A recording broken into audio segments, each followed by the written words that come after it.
Call is this meeting of the North Koochiching Sanitary District Board to order. I guess I'm going to be the chair pro tem until we're going to have to finagle, I think, this agenda a little bit because we have to swear in the new members and then elect officers right up top, I think. So if that's okay, we'll do that. Does anybody have any objections to that? Okay, we'll go right to the swearing in of the two new members, Leon Deach and Roger Jackson. Want to stand up together? No, why don't you just I'll go individually. Roger, why don't you stand up first? Right there. And what I'm going to administer is the oath of office as appointee for the City of International Falls. So raise your right hand. I, Roger Jackson, I, Roger Jackson, do solemnly swear do solemnly swear that I will support the Constitution of the United States I will support the Constitution of the United States and of the State of Minnesota, and of the State of Minnesota, and faithfully and faithfully, and to the best of my ability, to the best of my ability, discharge the duties of board member discharge the duties of board member in and for the North Koochiching Area Sanitary District in and for the North Koochiching Sanitary District during my continuance in office. during my continuance in office. Well, congratulations. Thank you. So you can sign the form there. Over here. Leon. Morning, please raise your right hand. I, Leon Deach, I, Leon Deach, do solemnly swear do solemnly swear that I will support the Constitution of the United States that I will support the Constitution of the United States and of the State of Minnesota, and of the State of Minnesota, and faithfully and faithfully, and to the best of my ability, and to the best of my ability, discharge the duties of board member discharge the duties of board member in and for the North Koochiching Area Sanitary District in and for the North Koochiching Sanitary District during my continuance in office. during my continuance in office. Thank you. Thank you. And let's get you signed that. Take that from you.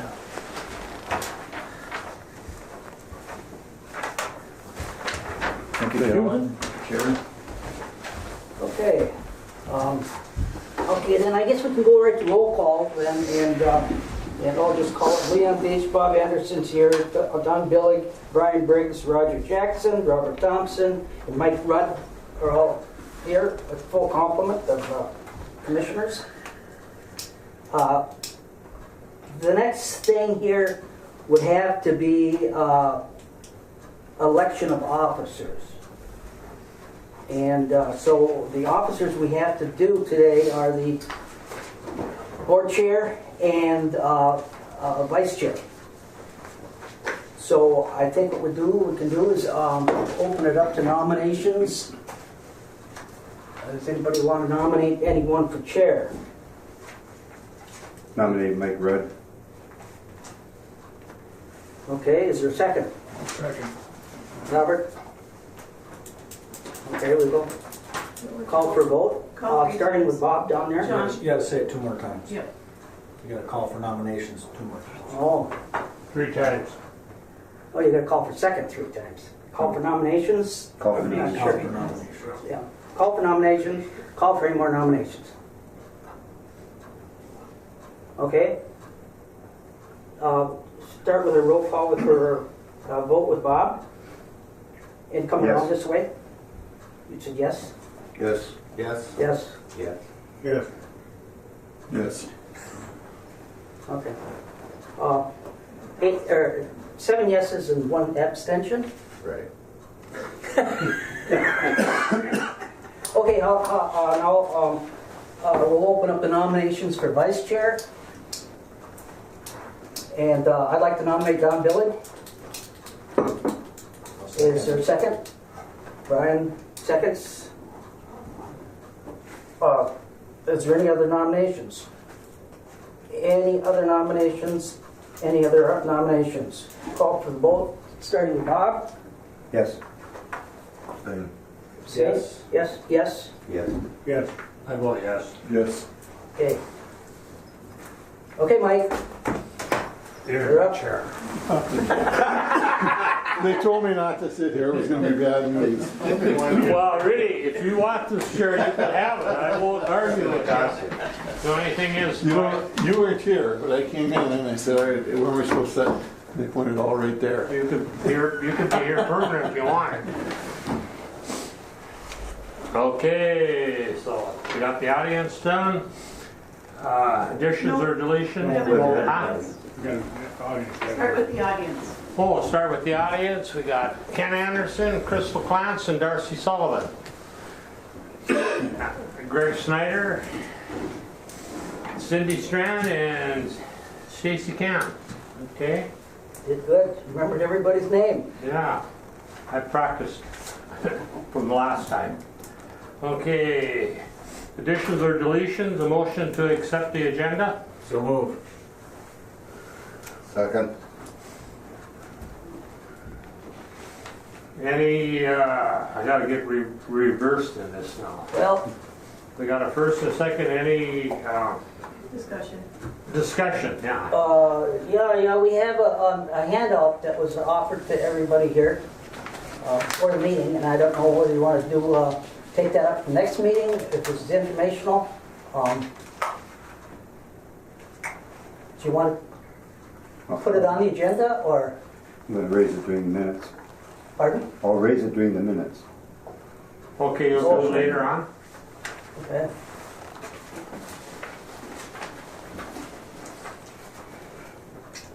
Okay, minutes on January, Call for the vote on the, call for a vote on the agenda. yes.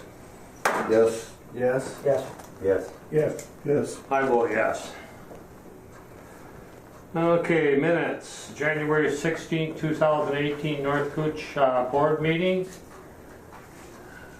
We have a motion on accepting the minutes. So move. We have a second? Any discussion? Who was my second? Robert? Oh, Robert? Mr. Chair, in reviewing the minutes, note that the discussion around the schedule of compliance, I did ask the question if the schedule of compliance had been tabled, and was told at the December meeting was told no, and it was the November meeting that the tabling of the schedule of compliance. So the schedule of compliance was tabled at that point, and it should have there should have been a process of a motion to take it from the table to be reconsidered, and that was not done. So I believe that the process was improper, and that the schedule of compliance has not been properly adopted by the board. I don't know whether the executive director knew that at that point or not.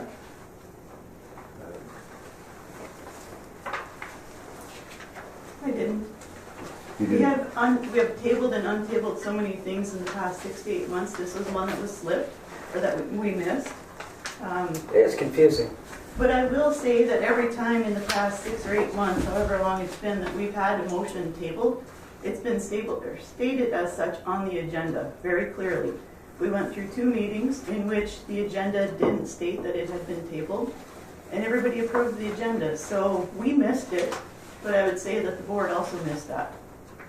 Secondly, Robert's rules are guidelines. They hold no legal basis. So undoing something just because of the fact that we didn't follow Robert's rules, although we goofed, it doesn't mean that it doesn't mean that the vote to approve the SOC is invalid. But, Mr. Chairman, Robert's rules, there's more than one Robert's rules. We're up on version 11 or 12 now, and so when we say in our, we say that we follow Robert's Rules of Order, we don't specifically say what, which Robert's Rules, because it changes all the time. Now we're in at least an 11th version, as far as I know, and there's been, there was 27 pages of changes from 10th edition to the 11th version. So we should probably specify that at the beginning of organizational meeting when we have, so we know, You mean which one is 11 we're going to go by? yeah. Well, further to your point, John, we don't have it stated anywhere that says that we will follow Robert's rules. It doesn't say it in the bylaws, it doesn't say it in the Eastland legislation. Oh, it isn't in the bylaws? I didn't see it. So the only thing, what do you expect us to do different about this then? It's not done properly, so it needs to be done. It's been tabled. Further I to know- Robert's rules, we want to follow those to the letter. It says that any meeting that occurs more often than quarterly, if something isn't untabled after, like in November, if we tabled it and it wasn't untabled in December, it falls off the table and therefore is no longer a topic and can be reintroduced in the agenda. Mr. Chair, I look back at the minutes that I believe John Brugman was the chair in 2015, and Robert's Rules of Order were being followed by that time when they removed an item from the table. So I think it's been the case here that Robert's Rules of Order have been followed. And we've done it to the best of our ability within, as I said, the past 6 or 8 months. We've had a number of items tabled and untabled. This was one that we missed. A collective we, because everybody that's sitting in this room, except for our new board members, voted to accept the agenda in which it didn't indicate that that was a tabled item. And further, I would press that there have been court cases in which this has been brought up, and in your instance, Bob, you would never prevail in the courts. There's no precedence for it. Further, the fact that you were the only dissenting opinion makes it sound like sour grapes.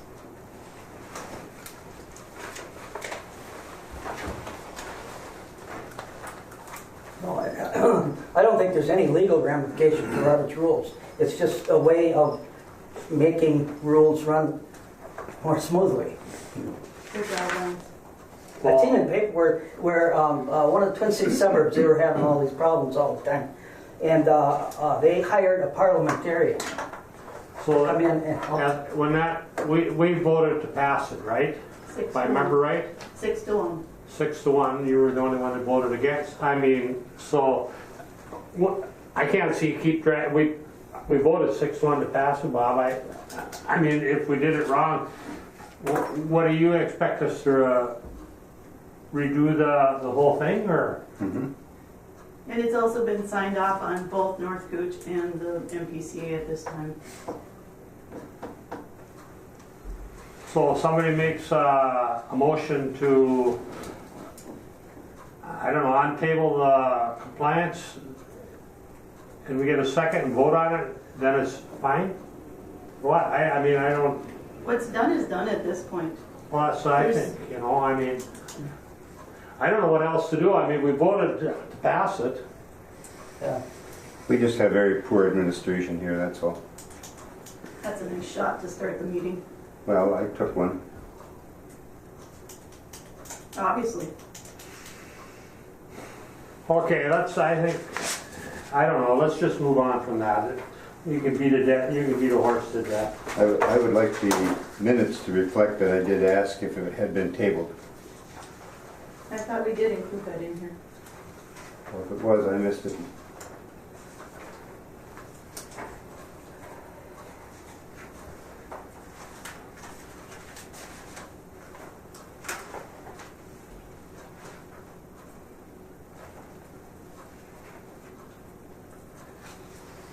I guess one thing, we have 2 new members now, so let's maybe help them along where we are as we're moving along, so you guys, they understand. I mean, you think that's wrong? That, you know, I mean, because Leon and Roger are new here, so when we're doing something, maybe if we explain a little bit more to them so they know to get them up to speed. Mike, if we can go back to Bob's comment at one point, I thought it was in here that you had asked the question about the tabling. I don't see it in here at a quick glance. We'll make sure we put that in.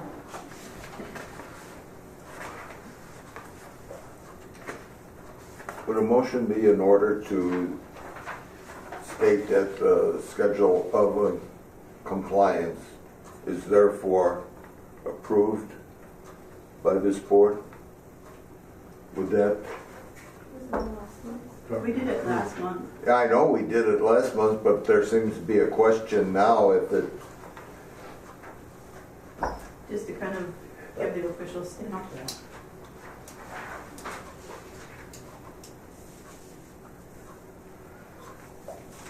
You know, what I thought for Roger and Leon, that if we explain exactly what we're voting on, I don't think you have to. Very little. I know there's conflict, but that's about it. Well, I've gone through, I've read, I've watched videos, and I've read, I'm pretty up to date. Okay, good. I mean, you're familiar with the schedule of compliance then? Yes, to some degree.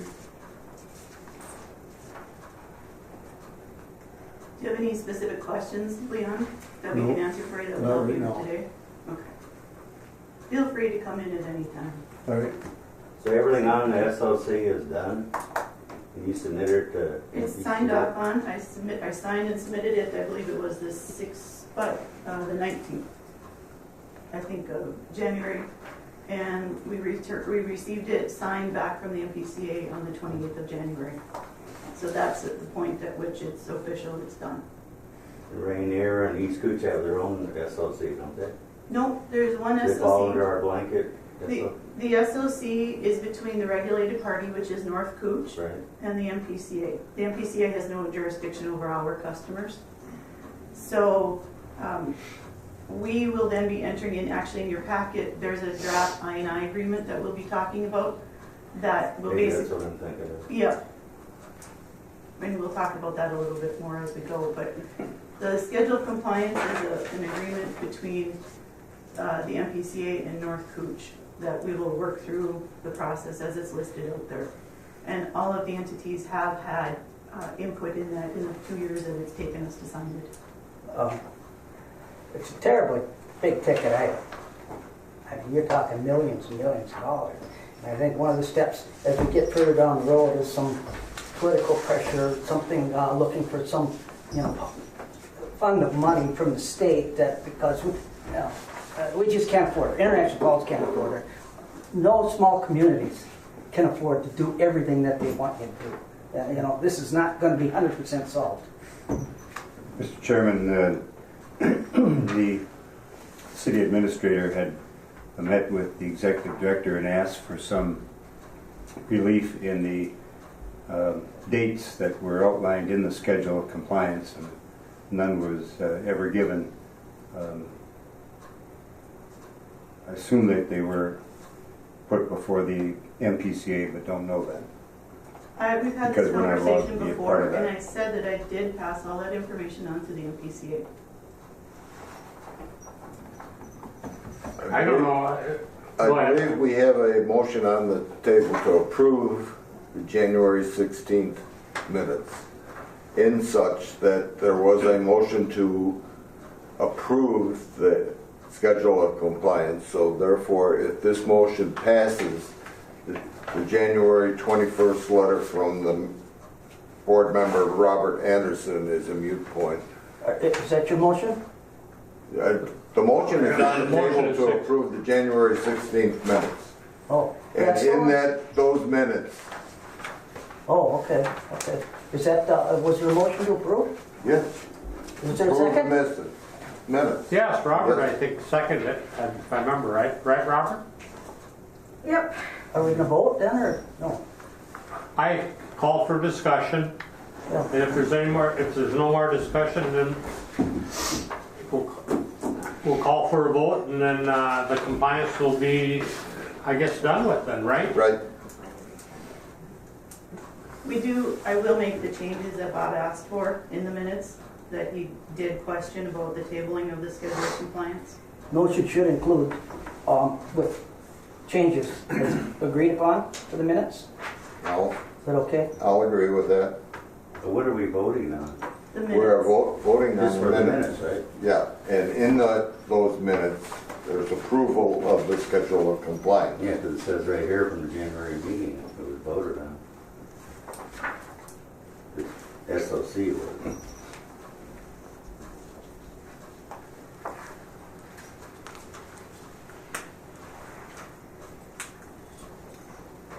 before us is the January 16th minutes.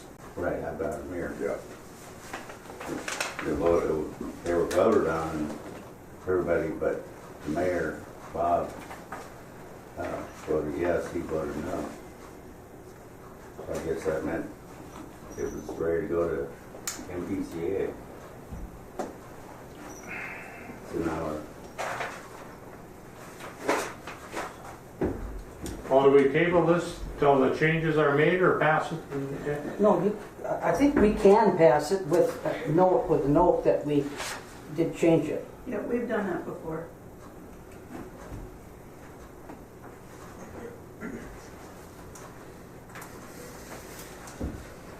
If there's no more discussion, call for a vote. No. Yes. No. Yes. no, Yes. Yes. No. So what did we have there? No by Anderson, Briggs, I was yes. and Rudd. Okay, so we passed 5-3. Yeah. No. no, I voted no. Oh, okay. So then what are we gonna do with the meeting minutes? Since that's a no. She was 4-4. Yep, and the no's prevail when it's tied. I'd like to see what changes are gonna be made.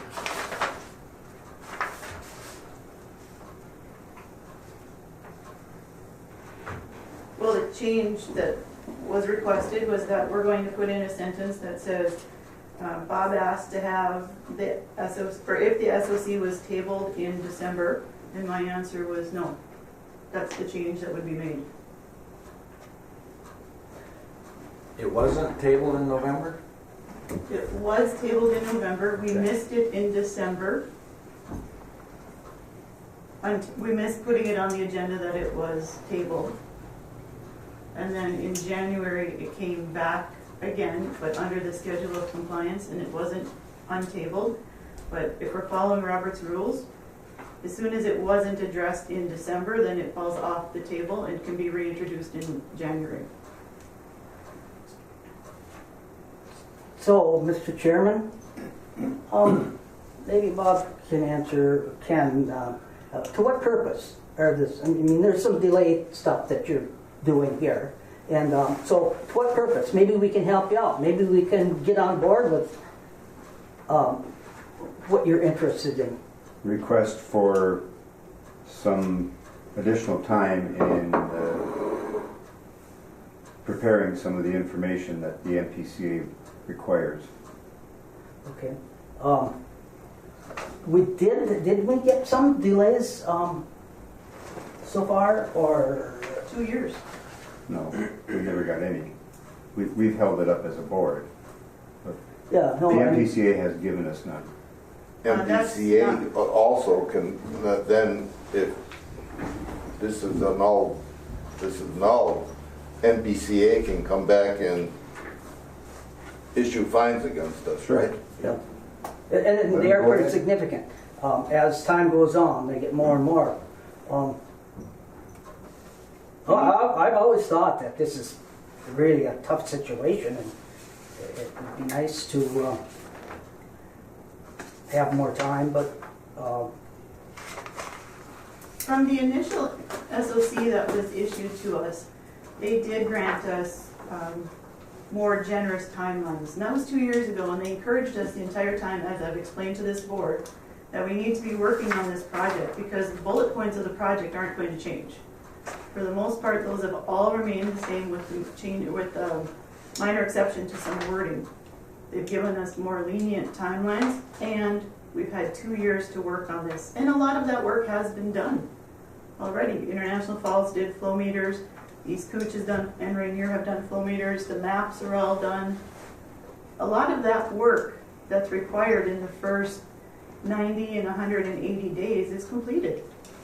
Mr. Chairman, that's not correct, because the city's done some of it. The city has spent tens of thousands of dollars, if not hundreds of thousands. We still do not have all of the city sewer system has been gone through. So we've done some of it, and we have spent a great deal of money, and will continue to spend money. We've been very diligent about trying to get the information. it just takes time because the only time you can do it is in the summertime, and it takes money. What is left for the city to do as part of the assessment plan? Do more televising of some of the laterals. I know that we've, and I don't know, we've checked all of our manholes. I don't know, all of that has been completed. But keep in mind that the assessment plan isn't due until the end of July. It's not very long. Well, the only other option that we had for not signing it was that we'd leave it with the MPCA and they would take us to court, and quite possibly the timelines would be even more stringent at that point. And there would be no negotiation. We had a say in what we got to do and asking for more timelines, or more longer timelines. We went to a judge. There's no indication that it would be any easier. It'd probably be more difficult. Well,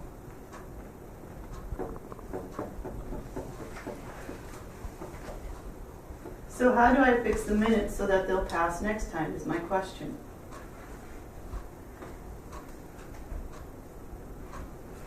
There was 4 no votes. I need to make changes so that we can pass it. What changes do I need to make? Mr. Chairman, Go ahead. I'm trying to get this straight in my mind about Robert's Rule of Order. And from all my time on city council, when we've tabled something, sometimes it's been more than a month before it's ever been brought up again. And I feel as a board here, if we're gonna run by Robert's Rule of Order and we table something, my thoughts are it shouldn't, just because we don't bring it up doesn't mean it falls off or whatever and you can just all of a sudden do something. I think it, you follow the rules, and when it's tabled, in order to bring it back up again, it needs to be, a motion needs to be brought up to take it off the table. That's how we've done it on city council, and every other board that I've ever been on, that's the way it's operated, and I feel that that's the way it should be done here. And If it was tabled, then if we want to discuss it, it's got to be, somebody's got to make a motion to take it off the table and bring it up again. And Brian, that is how it's been done. Like I said, in the past year, we've had a number of items getting tabled. This one was missed, unfortunately. It was just missed. Well, And we discussed when it it's every missed, month. it's been brought up, it was tabled in November.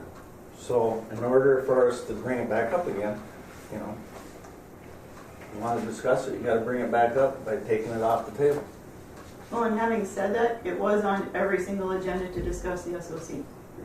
We just didn't formally untable it. I guess I'm the same as Brian. I don't quite understand Robert's Rule of Order completely either. And I thought once we tabled it, then we brought it up at the last meeting, right? We brought it up in November, December, and January, yes. do you think that it would have changed anything that we did all this tabling stuff according to whatever protocols are in place? Well, the only thing, I guess, if I had anything, is we'll just table it till the next meeting, next month, and go through it again. I don't know what else to do. But it's signed. Understand that. But it's signed with the falls not being, completing all their action items, right? No, that's not how it works. Huh? The agreement is between North Cooch and the MPCA. The Right. North Cooch board approved to sign the SOC, so we signed it and gave it to the MPCA. It's a long-term plan that has to be executed. Right. But if we haven't finished everything in International Falls, how can we? Basically, the longer-term items are a promise that we will undertake them.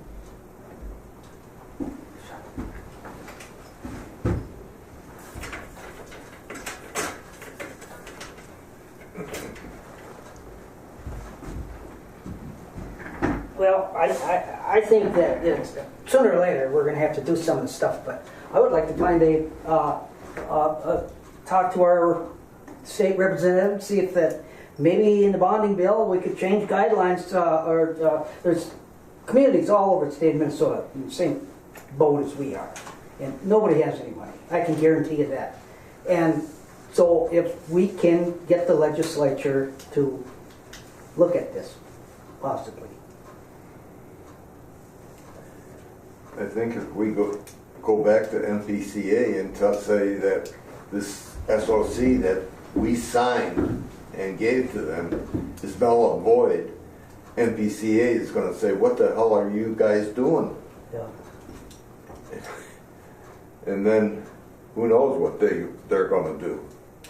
They have the right to take us to court. They have the right to start issuing fines against us.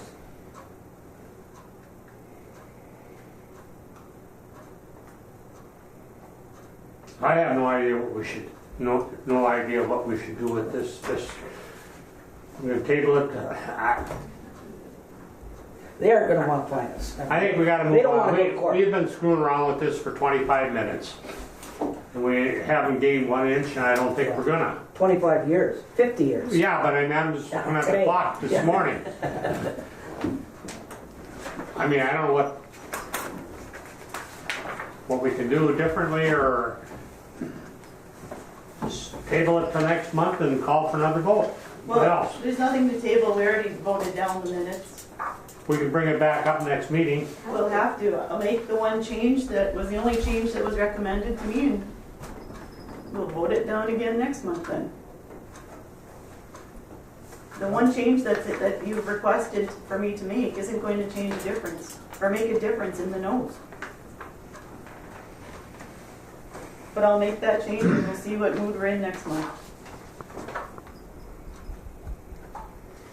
In my opinion, if the previous board voted it in, we should honor what they voted and go with that. And I know I do not know all the details that are involved in this, but I assume they voted in good faith, and we should honor what they did.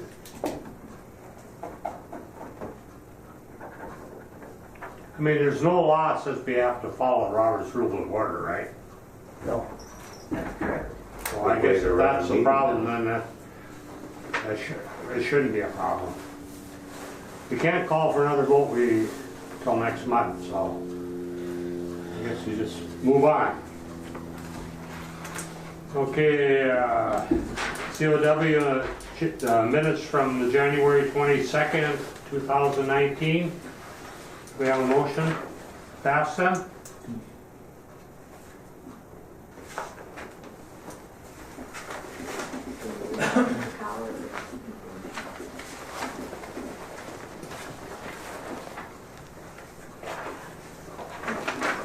This is this one here. Last thing at that meeting was the presentation for the hydraulic. From the engineers, yeah. I've read that. What are we on, disbursements or what? I'm No, spaced we're- out. Minutes We're on the whole Completely spaced committee of out. the whole committee meeting. of the whole meeting Oh. with AE2S. Oh, yeah.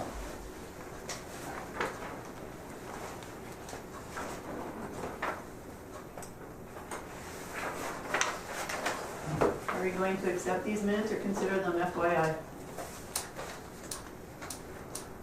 Well, Mr. Chair, I think there was a request of Scott Schaefer of AE2S that they would give us an estimate on doing some further work, and that's not reflected in the minutes. And what was the work? Because when I asked him afterwards, he couldn't give me a straight answer as to what he was going to propose. I tell you what, I'm not real happy with the work they've done so far. I think the work they've done has been very, very good, but I guess that It's also been very, very expensive. When we entered into the contract with them, they had a cap of $44,000, and they had a list of items that they were going to do for us. We've hit that cap of $44,000, and they've done a fraction of the items. How far are they on the items? Well, a lot of the items included, that they listed out in their quote was meetings with the MPCA, meetings with the board. There was a number of items that when I looked at it, I was surprised at how little he had done considering what the cost was. 3 remote meetings with the MPCA, meeting prep and document review for that. He did come for 1 meeting in town with the 3 customers.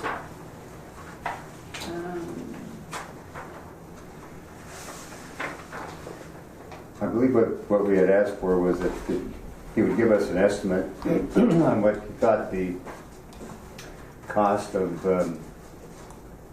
upgrading changes in the plant and at the EQ.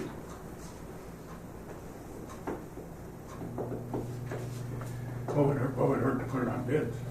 Yeah, but we just wanted an estimate, just to, what they thought as an engineering firm, what it might cost. I think he threw out a few numbers, but they were all over the place. 500,000 to 2 million. Yeah. It's close. The other thing that came up during the meeting that we didn't really touch on a lot was when we went through the plant upgrade, we were promised a 5 million gallon peak hourly flow plant.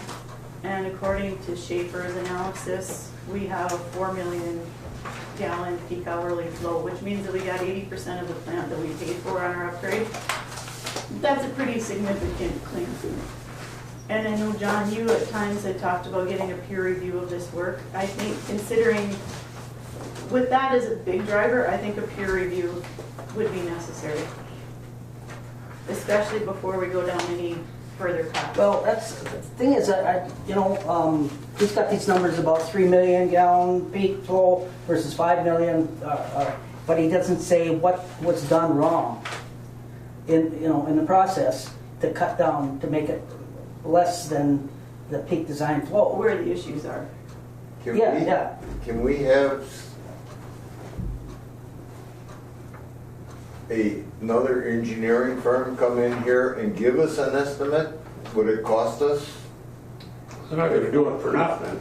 Pardon? They won't do it for nothing. To give us an estimate or to give us the peer review that we were just talking about? Peer review. Yeah, we can do that. That's not uncommon. And if we are looking at spending, upwards of $1 million to make changes, it would probably be worth our while to spend 5, 10 grand, whatever it would be, to make sure that we're going down the right path before we go down that path.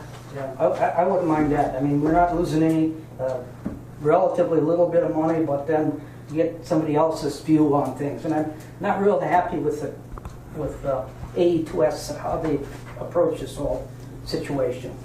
If we're putting in bigger pumps at EQ, and we're assuming that the plant could handle it, we should probably make sure that the plant can handle it before we spend $1 million to do it. Well, and the PCA will not, probably maybe not accept that. So that really is not an option. If the PCA says no, just putting bigger plants in it, or bigger pumps in at the EQ and shoving everything through and then bypassing at the plant, that's, they didn't agree to that. The day the PCA did not. There would be a review. They told me that if we went down that path of changing out the pumps and pipes at EQ, then there would be a 6-month review process by them. Or it would take about 6 months for them to review it, do the public comment period, and then finally approve the project. We have no motion on these minutes, so therefore I would make a motion that we go out for a peer review of our plan and see what it is. I'll second the motion. So what do you want? A Get motion? another firm to, yeah. To Get another engineering firm? To Yeah, it's done pretty commonly. Okay, I mean, I don't have a problem with that either. Yeah. That's what, $10,000 or so? I've asked somebody I know just to kind of give me a ballpark, and they said 5-ish, 5, 10-ish, somewhere in there. Well, is there any legality that we can go after the engineering firm that designed the plant? Well, that's one of the things we need to confirm those numbers first, because now you have an engineering firm that says that they gave you a 5 million gallon plant and another one that says that they gave you a 4 million gallon plant. You have dissenting opinions there. You need to confirm one way or the other. I've had my problems with Witsit Smith and Knowlton, but boy, these guys sure did a hatchet job on Witsit Smith and Knowlton. I think they went after Witsit Smith and Knowlton a little bit, way too hard, much too hard. So, you know, I'd like to get somebody else's opinion. So we have a motion on the table to consult another engineering firm to examine our plant. Is there no more discussion? Let's call for a vote. Is it to examine the plant, or is it to review what work was done by AE2S? It would be a peer review of the report. I guess I'd like to have that, an estimate in writing before I agree. I don't know what it's gonna cost us. Well, That's a blank check. That's what this would be. I would go out and get quotes. I would probably go to SEH, and I know Barr has an engineering firm in Duluth that I would probably talk to the two of them, get quotes from them. We'd bring it back to the board. You can get a price on what it would cost. Yep, and then once we have those quotes, then we can go through that. So you're going to examine the plant. To review the report that AE2S gave us, yes. But I'd like to find out from that, another outfit that if this planning is done right, and who we're gonna go after. So you're asking for two different things then. We have to amend the motion then. So basically you amend the motion to go out for Just give an request for estimate. proposal Yeah. Estimate to do a for peer review. Right. Motion by Billig, second by Bruggeman to have another firm do a peer review of report that AE2S supplied. Give an estimate. Give it, yeah, To her. to get the A quotes. request for proposal. Any more discussion? If not, let's call for a vote. No. Yes. Yes. Yes. Yes. Yes, Yes. I vote yes. Okay. We still have the minutes to approve the rest of the minutes, right? Yeah.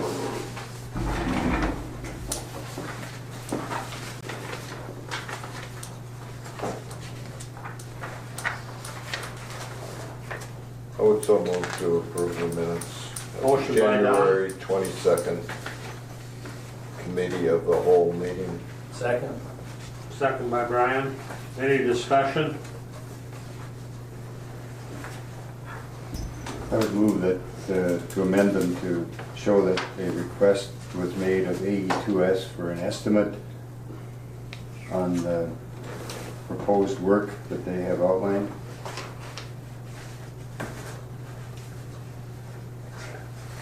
How does, one more time? I want to give, them to give us an estimate of their cost of preparing the engineering for doing the changes that they have proposed in their study We're voting on the, on the minutes, but it doesn't, and that I definitely made, and I don't know if you keep the records or not, but I asked that an estimate be prepared as a part of the meeting, that they would give us an estimate on their cost. so you're saying these minutes aren't correct? That's right. They're not complete. That's why I'm making a motion to amend, to include asking for an estimate. There was that discussion, and like I said, when I circled back with Schaefer and asked him exactly what he was going to be proposing on, he couldn't give me a straight answer, so I didn't include it in the minutes, but I'll put it in there.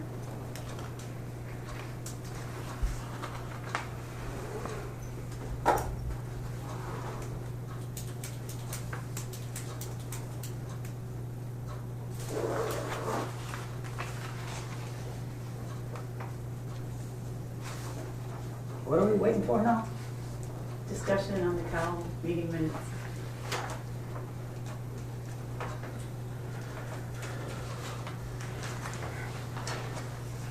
Move along, then I would agree with you that these minutes should include a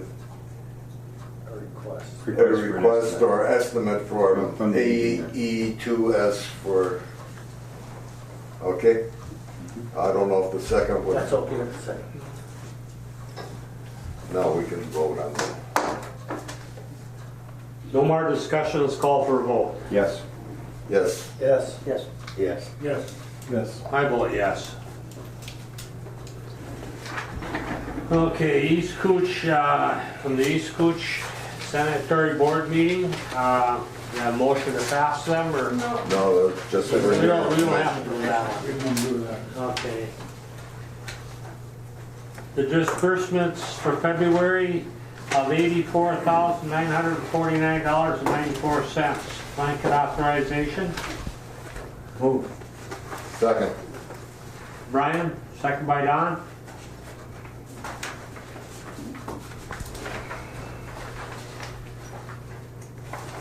No more, any discussion? I know Steve Blair isn't here, otherwise he would have asked some questions. I would just like No doubt to about it. ask about the item on page 2, Minnesota Industries for Safety. What was it that we purchased? Yeah, we get, for the lab and stuff, and for the trucks, we get these rubber gloves and stuff. And we put it under safety. We use them in the lab a lot, we use them out in the field when we're working on pumps.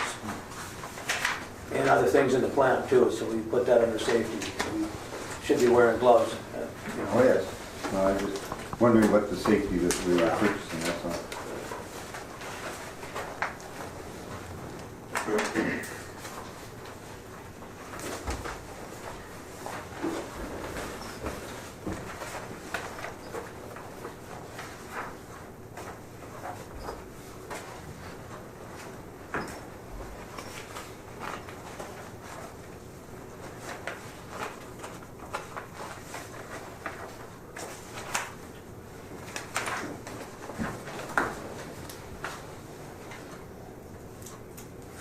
Is there any discussion on authorization, blanket authorization? If not, call for vote. Yes. Yes. Yes. Yes. Yes. Yes. I vote yes. Financial report. Move. Second. Brian, second by Don.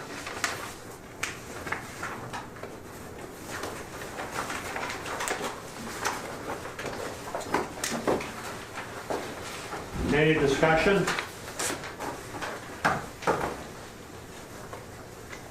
Say, maybe I asked this question last time, but when you send these financial reports out, is there a way to get them other way on your computer? I think that they were coming through sideways, Yeah, how come they're that way? and then you turn your computer and it flips it over. You mean in the packet?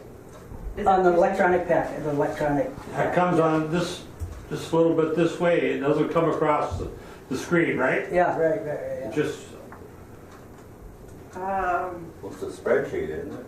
No, this is actually, we put these through the scanner. Huh? Or, yeah. that's been going on the last 4 or 5 months that it's been that It way. didn't come out like that? I never tried printing it. Yeah. I don't Huh? print It- it. I don't print it, but, yeah, it's just no big deal. It used to come on the whole Just check it. screen. Now it just comes a little bit on the side. Yeah. That's really weird, I guess On a I regular don't scroll computer? through the scan. Huh? or scan. On a regular computer, not a... Regular computer, yeah. I thought it was just operator error. I'll- Does it come on your computer full? Just- Yeah. Huh? You get the whole screen? See, I just get that little bit on the side and then I gotta make it larger so I can read it. I'll take a look at, John, you have a laptop, right? Maybe I need you to bring in the I- laptop. I'm probably just kidding. Mine's on the laptop too. Yeah, maybe, I'll take a look at what shows up online, and if, maybe I'll touch base with one of you. How does yours come, Robert? Come. Full screen? Yeah, I get. Or you get it on your cell I got phone? my phone. Okay, okay. Like this. Yeah. They had a family meeting, they said I will get one of them phones. Get one of your grandkids that... Okay, any more discussion on the financial report? No, just, I see that, dollar change, everything is in the black. Just about. Oh. I didn't look at it very good this time. Is there anything in there that's, You know, the first month is always a little bit weird just because of billing cycles. So like the one Okay. report, if you look at income expense versus previous year, there's like nothing for January 2018 in there. And I think what we found before was that was like a billing cycle type of thing. Things don't come in necessarily right. And so we change that as we go along to make sure that the dates coincide with the actual months. Yeah, all right. The only other thing I think was the legal cost was over what was to be budgeted for January. And that one, I think, was because he was putting together the ordinance. He spent a bunch of time on that. That's what we pay for our retiree. Okay. And I did just break it out over the 12 months.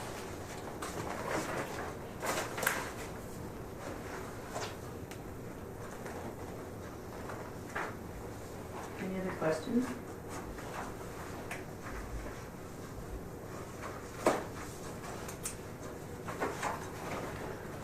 I just wish there was something we could do with this insurance for our retiree. I mean, you're paying golly, almost $900 a month and more for him than we are the rest of our employees.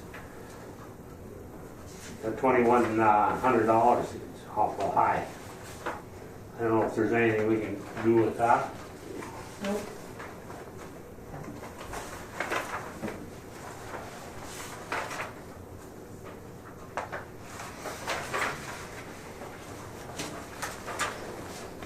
Call, if any, no more discussion, call for a vote on the financial report. Yes. Yes. Yes. Yes. Yes. Yes, that's, I vote yes. Okay. Item view update. Everybody shut down for the winter. I think the last time we talked, there's like 63 houses online. There have been a few issues in a few places that the guys are working on. In most instances with quality flow, just trying to get little issues ironed out. But just keep plugging along there. What do you mean by quality flow? They're the company that provided the panels and all the electrical hardware.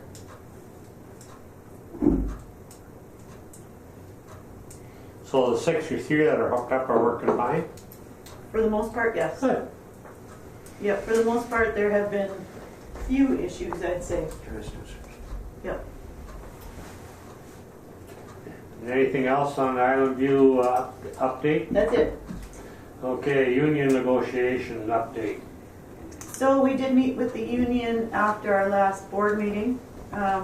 Things, I'll say, didn't go great. But we need to get the board together again to kind of reconvene with where we are and where we want to go. The union was pushing to do it before this meeting. I didn't think it was fair to our two new board members to throw them into a union negotiating meeting before they actually had a proper board meeting. So with that, having said that, we do need to get another meeting together of the board and figure out exactly where we want to go on the contract. So since I have you all here, if we can try to pick a date and a time that would work, that would be great. So it would be John, Brian, and myself, and you. I mean, do we have to put another person? Well, that's the other conversation. If we want a fourth member to replace Terry on the negotiating committee. I'll kind of leave that up to the negotiating committee members. You guys, You think that's enough, Brian and John? Well, I think we should have 4. I mean, you guys are planning any more I trips? never know when somebody's gonna miss. I don't know. Maybe 2's enough. I don't know. I'd like to get this done. I don't think we should get this done fairly quick. So why don't we leave it with the 3 of you for now? I think, unless one of the new members has a burning desire to be on the negotiating committee. But what I really need is to figure out when the board as a whole can meet so that we can figure out the direction that we want to go. Well, I think we already had one meeting with the board, just the board. So, I mean, I don't know what else, other than bringing Roger and Leon up to speed, what else would we, well, you weren't there either, were you, Brian? Huh? Well, you weren't at the last one Not the either. last negotiation. So, I mean, that's about all we could do is bring them up to speed. Well, you were at the last meeting with Right. with the union, And like I said, from my perspective, things didn't go great, and I think we need to. No, they're so far out of line, it's pathetic. So we need to bring that back to the board to see which direction we want to go. Maybe one of the new guys want to go to sit in and, you That's fine with me. can't have both, you can't have both. Huh? There'd be 4 people over there. Or, yeah. No, that's fine with me. I But we don't should have object. meetings before that. I mean, We need somebody to share in the work. she wants to have a meeting. So maybe before. we do have a negotiating team meeting first because we've had people traveling. So maybe we set the negotiating team meeting, but then I need to have the board all together as well. I'm leaving on the 27th, so anytime before that. I go with you. No,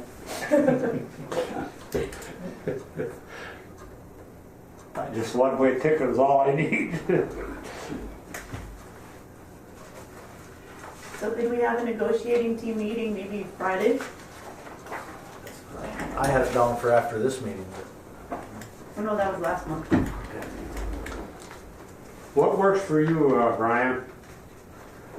You wanna do it Friday? If we can do it Friday, and then maybe we can do it, the whole board, either the 25th or 26th before Robert.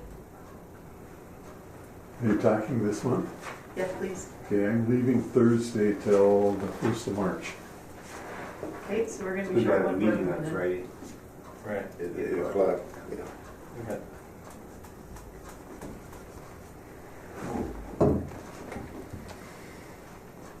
well, you know, if the board is fine with what we discussed last month, then the board should, or the committee should be able to handle it if we're not gonna change it. Well, we didn't, if I remember right, there was really no proposals put out there. Okay, before we start discussing things too much, why don't we get a negotiating team meeting scheduled? We can do that after this meeting. I'll grab the four of you and see what we can hammer out, and then we'll go from there and figure out how to convene, or when to convene the board once the negotiating team's put back together. What works for you, Brian? You wanna do it Friday? I can do it probably at noon, 1 o'clock. The 22nd? Yeah. Yep. John? Well, I'm gonna be gone in March, all of March. So, but I can do FaceTime. So we're not gonna be able to settle this contract till after into March anyway. He can FaceTime. Yep. Huh? He can FaceTime. I mean, he doesn't have to be. So, John, I don't do much, you know, you guys are the, you know more about this negotiations than I do, that's for sure. John and Roger, does noon on Friday work for you? Yeah. Yeah. Okay, let's. Can you maybe- come on Friday, John? This Friday? Yeah? Yeah. What time? Then we can sit down and get No, our no. ducks in a row and get a meeting set up with the union and hopefully put it Right. to bed. First Okay. part of March. Can I bring my 1.5-year-old granddaughters in? Sure. Laura said, I'm not worried about them spreading rumors. They can help you with the computer. Yeah. So the negotiating team will meet on Friday at noon. Okay, Friday? Yeah.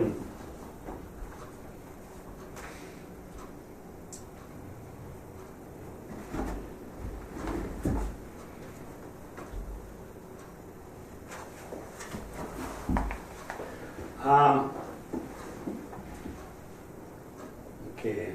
You have some notes in, right, Cindy? Okay. Okay, that should take care of the union negotiation update. I. Okay, so I, as we described earlier, the schedule of compliance went into effect January 28th. So in your package you have, if you find the sheet that says regulated party requirements at the top, Yeah. that's the first document that we need to submit to the MPCA for North Cooch's first 90-day deadline. So put this together with Mr. Oberstar. Truth be told, Mr. Oberstar did a majority of it to make sure that we had everything in there that the MPCA would need. So we'll be submitting that to the MPCA shortly to make sure that we have plenty of time before that deadline kicks in.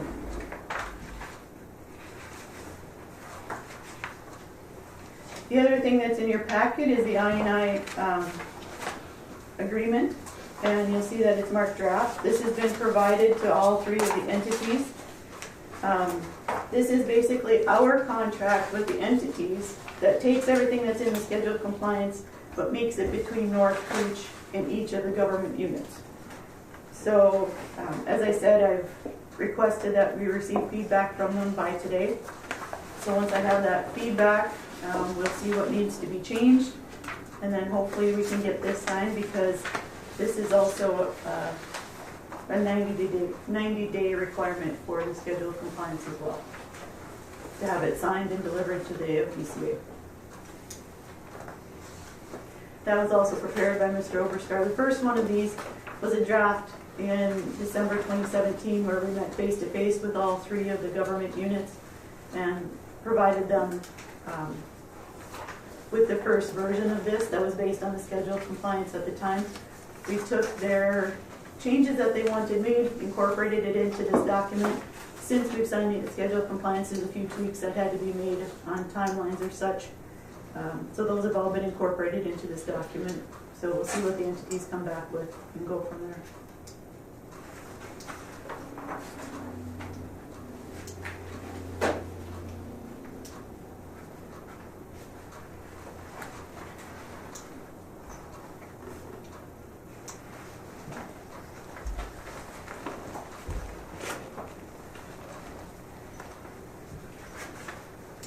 Well, there's nothing really you can do with that, because we haven't passed the schedule of compliance yet either, right?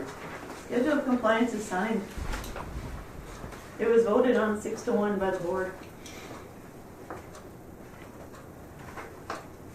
I mean, if the board wants, I can go back to the MPCA and say, sorry, the board's changed their mind, but I don't think that'll fly. No.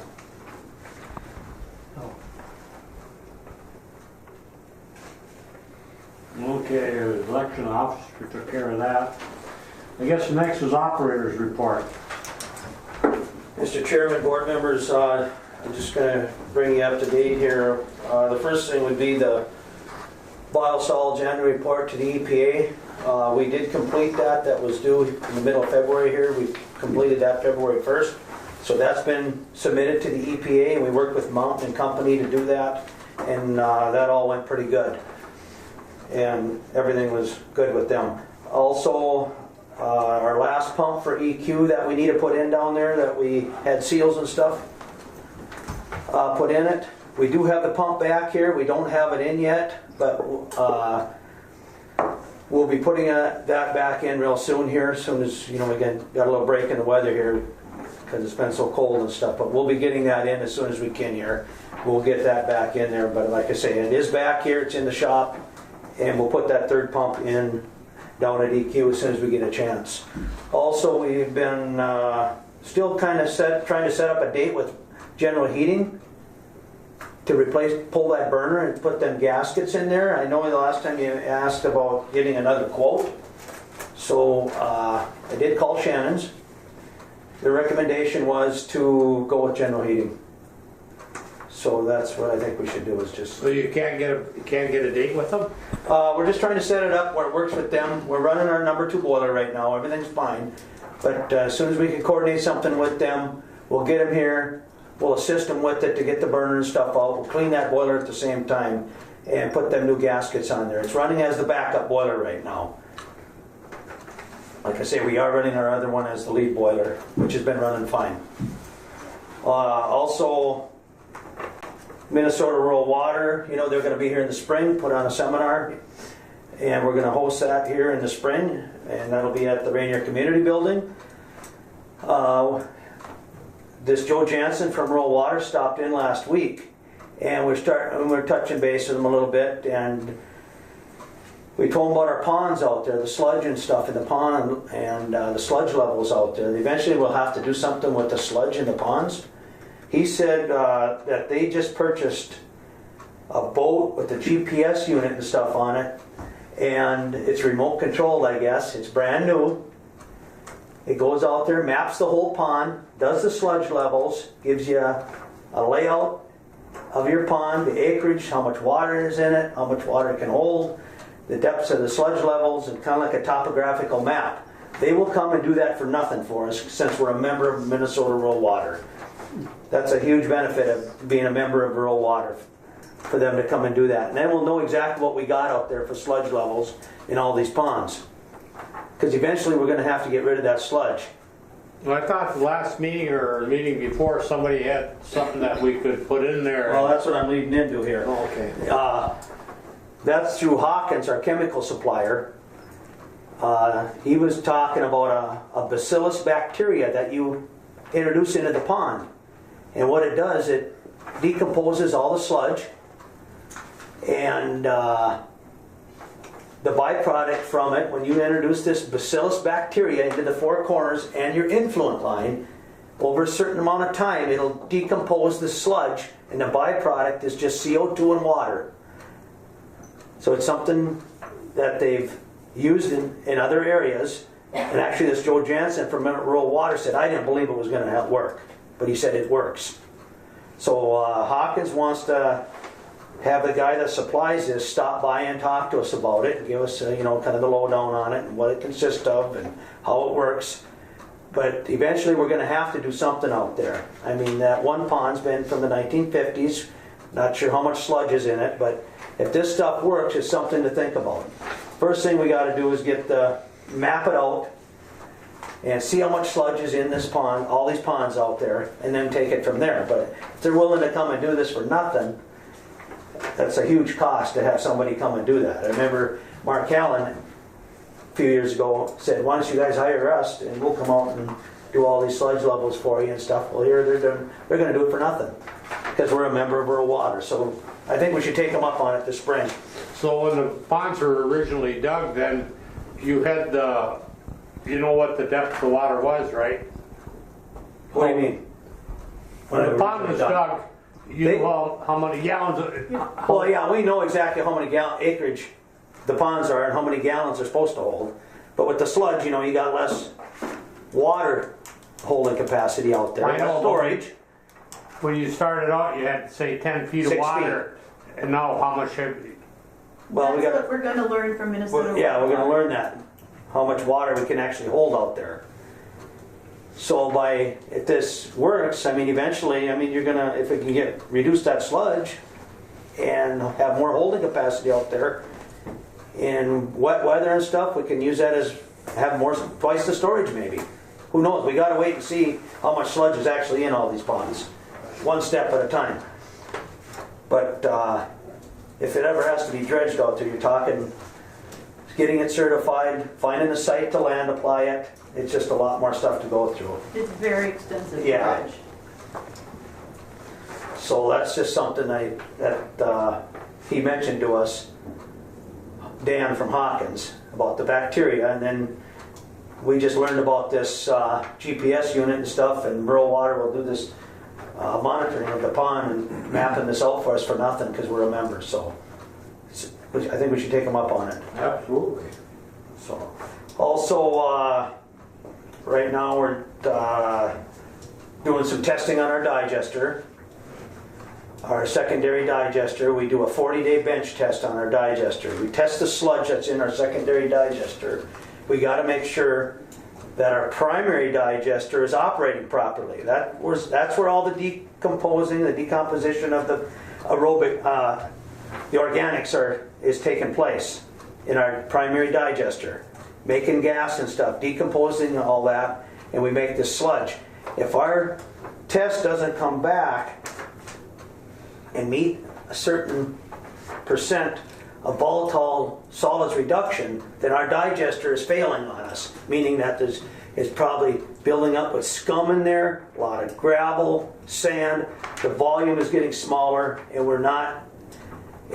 the digester's failing. So we just finished we do a 40-day bench test. What we do is we set up a little mini digester in the lab and we test the sludge for 40 days. After 40 days, if you have more than a 17% reduction in the volatile solids, that digester, our primary digester is failing. But usually after about 20 days, we know exactly where we're gonna be on it. We did, after 20 days, we had 7% reduction. So we feel we're gonna be fine yet. But that doesn't mean we don't have to clean that digester. Eventually, we're gonna have to get that primary digester cleaned. It's from 2013 was the last time it's been cleaned. Like I say, we do have better screening, the fine screen at the plant, we got a bar screen at EQ, which helps on that digester too, the stuff going into it. So, but eventually we're gonna have to budget that and get that digester cleaned. So how do they clean it?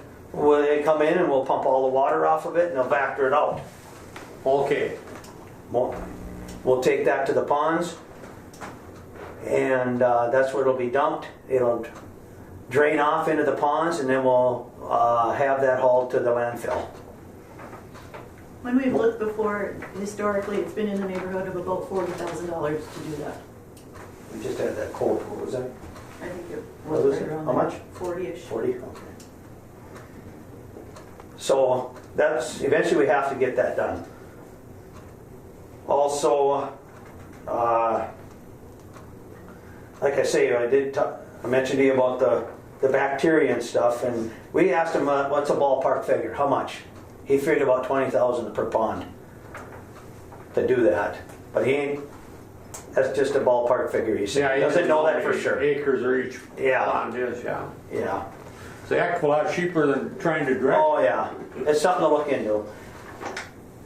Also, you see on the disbursements there, that Vesco bill, we got a couple Vesco bills there. The one was regulators for the chlorination system down below. We had 4 regulators that were rebuilt by Vesco. We got them back. We'll be getting them installed here real shortly. And the other one on that disbursement was a modulator for our gas monitoring system. We had an alarm going off and everything was shut off. All the tanks were shut off, chlorine. So we did some troubleshooting. It was just a little control module in the main alarm system upstairs that we had to replace. So we're ready to put that back online because April 1st we will start chlorinating again as of April 1st. And like I say, the regulators are rebuilt and we just don't want to take chances with having a leak down there. Also right now we're getting taking good readings on the pond levels. We increased our discharge out of the ponds, so we're ready. The next month here now we're going to increase that. So if we have to come spring, with all this snow, there's going to be plenty of runoff, and we can divert that flow out there and leave them ponds shut off as long as we have to. I mean, that's why we're trying to get them down now. And like I say, we increased the discharge out of the ponds to the plant, so we have plenty of holding capacity out there. Also, we did, like this past month, we met all our effluent requirements. The plant's doing pretty good, and we have been quite busy with snow removal and stuff and all the other lift stations up the lake, and been kind of a full-time thing.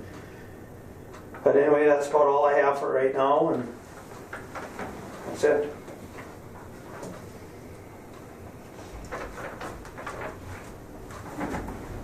Okay, director's report. Last month, there was a question about how we could take some legal action with WSN with getting our as-built diagrams and some of the outstanding work that they still have from the plant upgrade.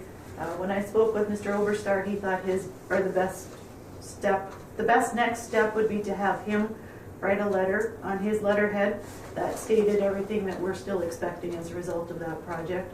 So I pulled the contract, and there are 3 or 4 different things that are still outstanding that we're expecting from WSN. So with the board's approval, I'll go ahead and get Oberstar to start working on that, if that's something that we want to do. One of them is an MPCA requirement that just never got done, and it was cited on the first inspection report that happened after the plant upgrade.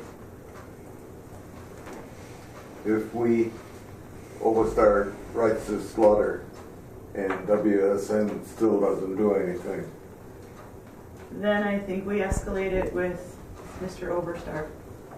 Let him have at them, or whatever the next step would be. But Mr. Oberstar could guide us through that. We don't want to get to that point, WSN knows that they owe us the information, but we're coming up on 5 years. It'll be 5 years in October. I mean, I think we were more patient with them about getting the reports. Yeah. I think it's time that we put the pressure on them and So I would need the board's, or I want the board's approval to have Overstar begin working on this, starting with sending the letter, and we'll see where we end up from there. do we need a motion for that? Please. So move. Second. Don and John? Any more discussion on that? If not, call for a vote. So what is the motion? That we're gonna have Overstar write the engineering firm a letter telling them we want those reports. Right? I mean, it's gone on long enough. So any discussion? If not, call for a vote? Yes? Yes. Yes? Yes. Yes. Yes. Yes. I vote yes. Okay, I'll get him on that. The ordinance that we passed at the last meeting was published on February 2nd in the Journal, which makes it done. And then we passed out the first step of the schedule of compliance. You have that in your packet, so. I think that's all that I have for this month. We pretty The much- ordinance only one reading? Or only one publication? Yep. How many you need How many what? workers? 3? Oh, summer workers? Yeah. You're jumping ahead. That's Oh, how you got me. alright. It's okay. So that's it for the director's report. So now we'll talk about summer students. There we go. Okay, summer student? So typically we do have 2. One of the reasons that we put in here this early in the packet is because we're thinking that because we do have them fill out an application, that if we catch them over spring break, have the applications available, we might have a little bit better opportunity to get some of the students. So I think maybe what we do is run an ad or 2 in March to try to catch people on spring break when they're home, and then maybe we hit it hard again at the end of April. You see, it's been slim pickings.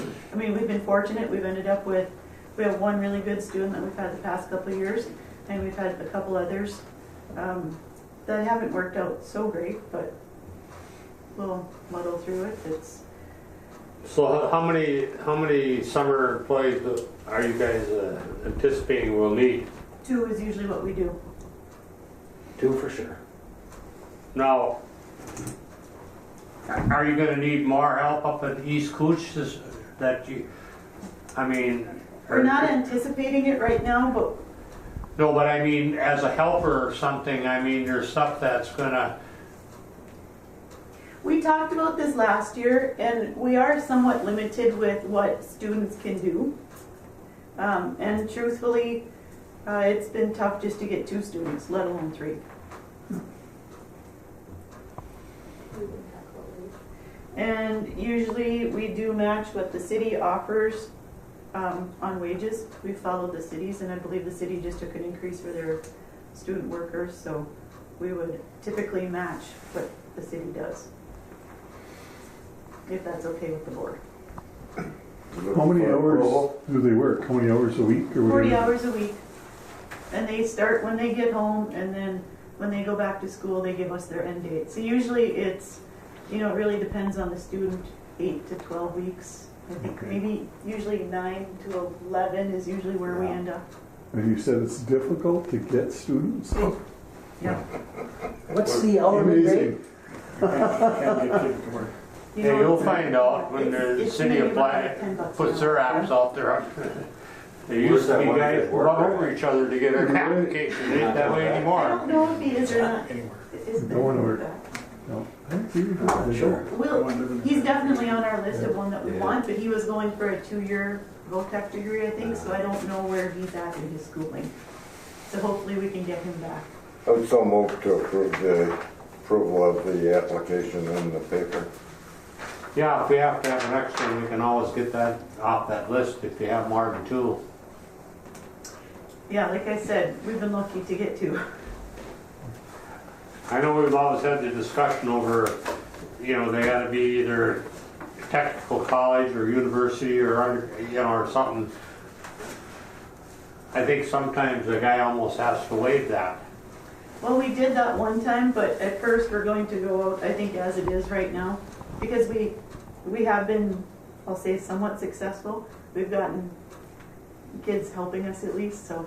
And we're hoping that if we change up our strategy a little bit and start a little bit earlier, then maybe we can entice a few more kids. So what I'd like to do, like I said, is run it probably spring break time, and then we'll come back again probably at the end of April and run it again. So we have a motion by Don, right? And raise the wage. Yeah, call for a vote. I don't think we have to vote on that anyway, do we? We usually do. Okay, call for a vote if there's no more discussion. Yes? Yes. Yes. Yes. Yes. Yes. Yes. I vote yes. And just to make sure that we want to match what the city's doing for wages, is that correct? Yeah. Yeah. We should probably take a motion on that as well. So move. Second. Any more discussion? If not, call for a vote on the wages. Yes. Yes. Yes. Yes. Yes. Yes. Yes. I vote yes. Okay. Hiring accuracy, oh, I don't know what, Hiring an actuary. So for our audit that we have to complete every year, the rules have changed a little bit, and now for the post-employment benefits, or retiree benefits basically, the GASB standard has been changed so that we now have to have an actuary complete those calculations. If we don't have an actuary do it, then our accountant can't give us an unmodified or clean opinion. It's one of these, it's a brand new rule, and So, we don't necessarily have to do it? no, we have to, well, let me put it this way. You don't necessarily have to file your taxes until the government catches up with you. So if you don't want to hire an actuary, we don't have to, but then we wouldn't necessarily get a clean opinion on our audit. And at We some never point- do anyway. Yeah, we do. Well, I mean, We get clean there's but exceptions. concerns. Yeah, And yeah, those concerns, as we heard, like when Terry was here, that those are standard throughout smaller organizations like ours, yeah. like the county has. How much is this? I didn't read It it. was 2,300. 2,300 the first year and then 1,700 the second year. Boy, always somebody there. this is the first year we're hiring one? Yes. It's a brand new standard.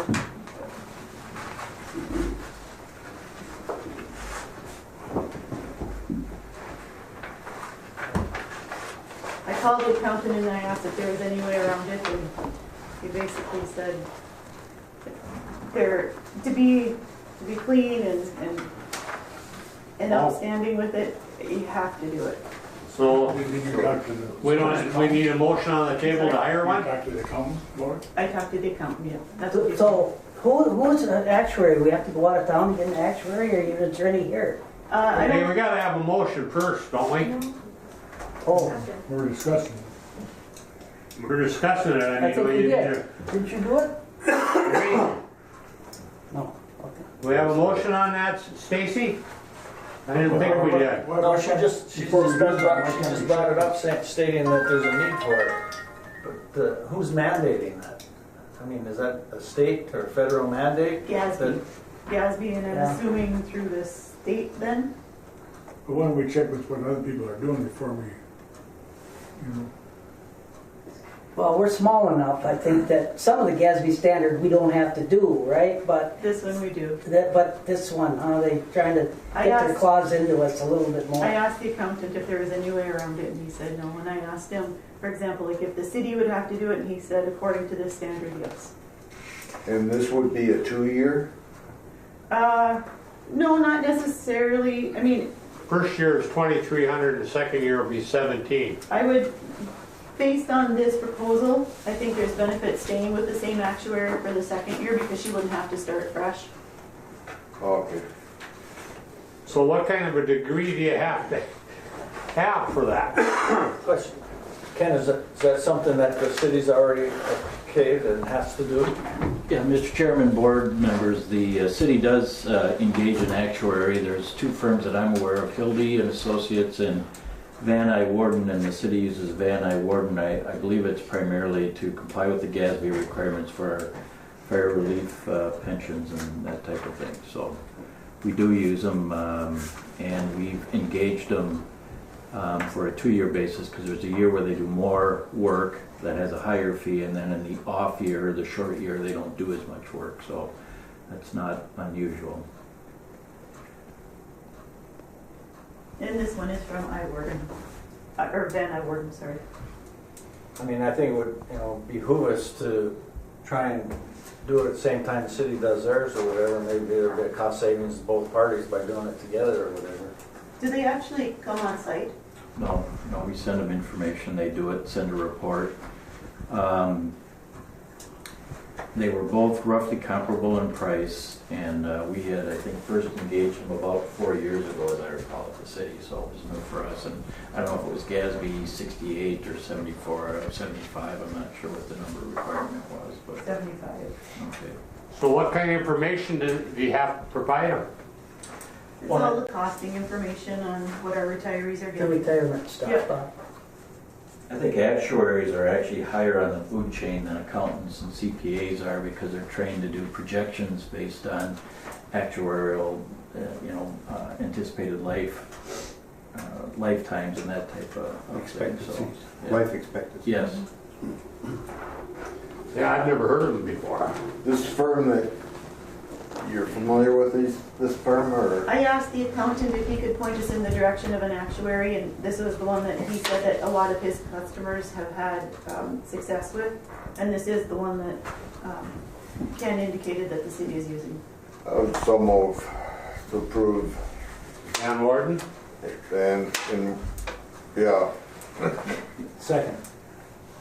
We got a motion by Don, second by Brian. Any more discussion on that? If not, call for a vote. Well, just to be clear, it's to enter into the 2-year agreement. with them. Two-year. Agreement with them. Okay. Any more discussion? If not, call for a vote. Yes. Yes. Yes. Yes. Yes. Yes. Yes. I vote yes. Okay, with funds to be transferred for January close. I transferred $9,109. And Robert and I wired the PFA money on Friday, $80,628.28. And the total WIF for 2018 that is required to be in our account sent to the PFA is $174,908. And that is what was transferred in 2018 to the WIF account. And just because things are out of order in the packet, from the director's report, there's the East Koochiching maintenance hours for the month that we forgot to talk about. And then under correspondence, I want to include this overview of North Koochiching Area Sewer District billing. I received a request from Ken Anderson from one of the city councilors asking for more information. Specifically, it was about how the surcharge and the percentages are calculated for each entity. When I was putting it together, I realized that having a document like this that outlines all the bills that we send each month is probably beneficial, especially when we have new board members. I mean, we have 3 brand new board members that have only been here for 6 months or less. So this was provided to the city, and I think it's probably beneficial for each of you as well, just so that we're all clear on how that all works.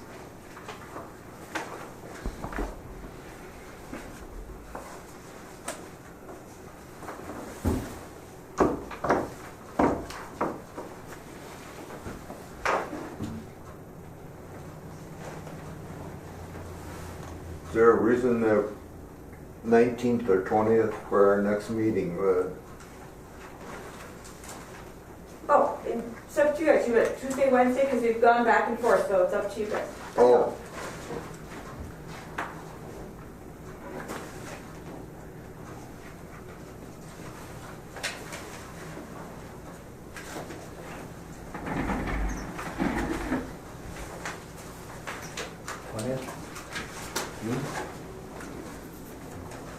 20th.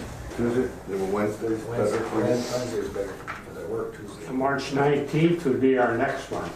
How about the 20th? 20th. Right, rather than the 20th, doesn't make a difference. Well, I thought we met on Tuesdays. We have met on Wednesdays periodically, so Well, it's first day of spring, can we meet on that day? Whatever you want. doesn't matter to me, Huh? whatever day you want. Don't matter to me either, I mean, what day are we gonna? meet? 20th. 20th? At what time? Like, 7:30? 7:30. Jesus, you guys. I know. Don't change Back in the that. military. You guys can't get up and wear that shirt full. I guess we're on Air Force. Hey.